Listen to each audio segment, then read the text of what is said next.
Here's a frequently missed question from exam 2. This one is for finding the ending inventory balance using the weighted average method.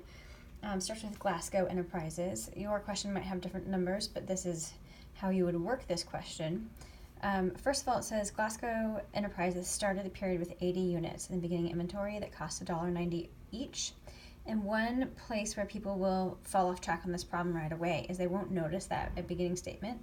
They'll just be using the purchase information given with the number of items and the cost.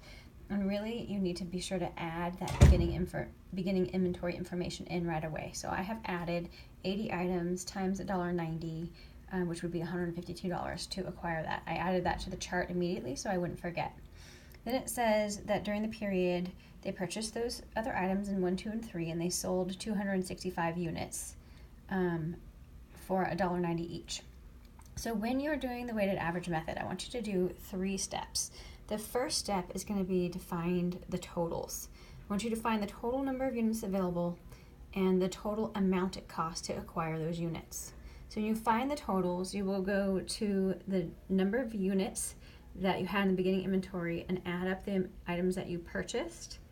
And you'll see that we have 80 in the beginning inventory plus 400 from purchase 1, 100 from purchase 2, 60 from purchase 3, and so they had 640 total units available. And then I did the calculation for cost to figure out how much did they pay to acquire those units. And the beginning inventory was $152, and then for purchase 1 it was $960, and then $250, and then $174 for a total of $1,536. So we're going to use those totals in step 2, which is to find the average cost per unit. Your average cost per unit is going to be the total cost in the numerator divided by the total number of units in the denominator, and that gives us here $2.40 per unit.